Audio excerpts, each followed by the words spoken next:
នេះគឺជាបច្ចេកវិទ្យាថ្មីសម្រាប់ការប្រមូលពោតម៉ាស៊ីននេះធ្វើឲ្យការងារប្រមូលពោតកាន់តែងាយស្រួលបន្ថយការប្រើកម្លាំងមនុស្សបង្កើនប្រសិទ្ធភាពនិងផលិតភាពឆ្លើយតបទាន់នឹងការអភិវឌ្ឍកសិកម្មក្នុងយុគសម័យ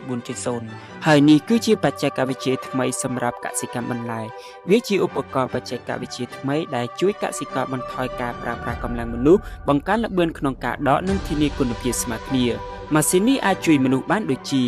ដំណាំមានលំដាប់លំដោយសន្សំពេលវេលាប្រើប្រាស់កម្លាំងតិចហើយនេះគឺជាម៉ាស៊ីនប្រមូលពោតដល់ទំនើបក្លាសម៉ាស៊ីននេះគឺជាប្រភេទ Forage Harvester ដែលមានលក្ខណៈពិសេសកាំបិតវងដល់មុតស្រួចប្រើសម្រាប់ជ្រកដំណាំពោតល្បឿនលឿនជាងមនុស្សរាប់សិបដងពិសេសនោះគឺល្អសម្រាប់ផលិតផលអាហារសត្វឬផលិតផលកសិកម្មមួយចំនួន